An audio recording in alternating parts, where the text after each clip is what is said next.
Welcome back to the channel, guys. I would tell you that it's a beautiful day here in Pennsylvania, but it's not a beautiful day in Pennsylvania. It's an awful day in Pennsylvania. This is a video I've been trying to make for a little while now. It actually kind of puts me in mind of a book I was forced to read in college called The Doll Maker. It's about a woman whose husband is an idiot and convinces her to leave Appalachia and her farm to move to Detroit in World War II era. And they pretty much lose everything, and it's awful, and there's no redemption arc, and I don't know. I mean, if you're really depressed and you want to be more depressed, then I would recommend it. But anyway, probably the saddest part of the book is there's a block of cherry that she hauls around for ever and ever and ever, and she's going to carve it into something someday.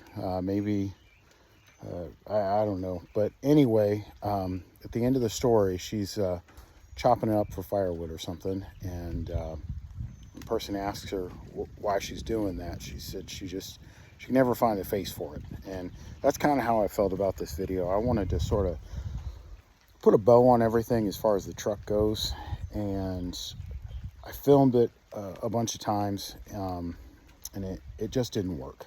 I realized the missing element was really the drama, and I'm the most dramatic person I know, and for some reason when I do these videos, I just, I guess I try and play it right down the middle or whatever. But yeah, I think that this channel needs a little bit more. We're going to lose the shop.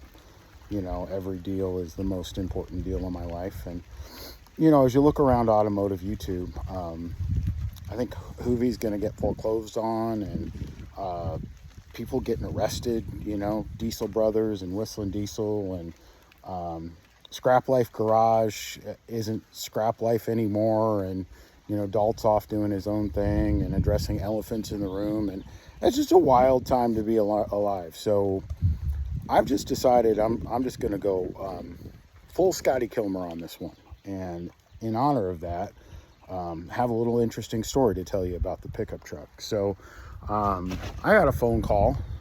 The good news is that at this point, what's basically left is the frame.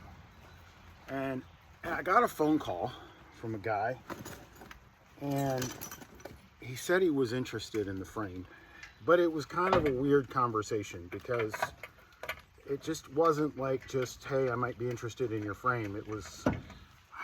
He seemed more interested in the salvage certificate I have that goes with the truck. Lefty, loosey, righty, tighty. Oh my goodness. And it's kind of an odd conversation we were having via text, and then finally got a chance to talk to him on the phone. And I am not judging this individual. He was dealt a crappy hand, and sir, if you're watching, I genuinely hope this works out for you. But he has an F-150, and my understanding is that it was involved in an accident. And so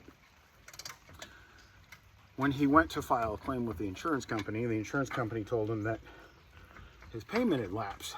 And he said, well, it's an automatic payment. I don't understand that. It doesn't make any sense to me. But nonetheless, the insurance company refused to pay out on it, and he still owed money on the truck.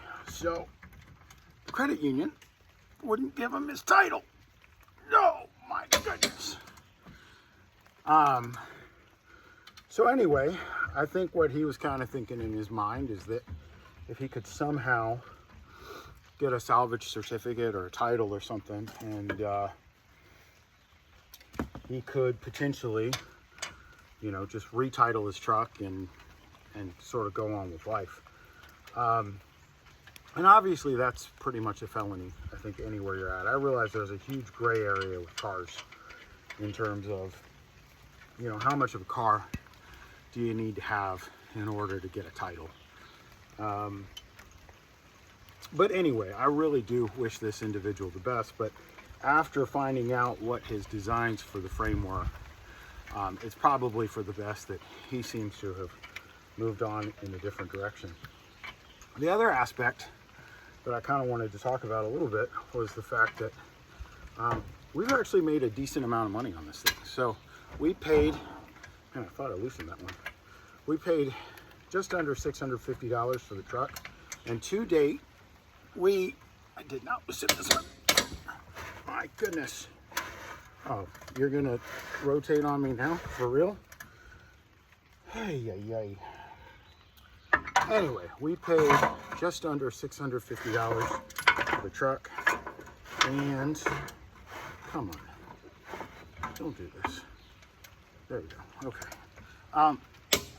To date, we have sold $55 worth of stuff off of it. And we still have the frame left. We still have this burned down wheel that I'm trying to get off. Incidentally, these things are worth about $1 a pound at the scrapyard right now. So like 25 bucks a wheel. That's not awful. And we need to figure out what we're gonna do with the frame. The exhaust is supposed to be sold. That's gonna net me another $50. And we do still have the drive shaft. But I realized that, you know, I'm putting all this on video and I don't expect it ever to turn into anything. But I suppose the thing is that if it were to ever turn into anything, that I'm kind of making a record of what I've spent and what I've made. And, you know, this certainly isn't a Ferrari, but I already own another legitimate business that files taxes every year. And this is really the first truck that or vehicle that I ever bought strictly for parts. And so it just puts me in mind of the fact that I really am going to have to keep track of my expenditures and then make sure I report it as part of my income. Or maybe you will get to see me in that orange jumpsuit. So anyway, thanks for watching. I appreciate it. Have a great evening.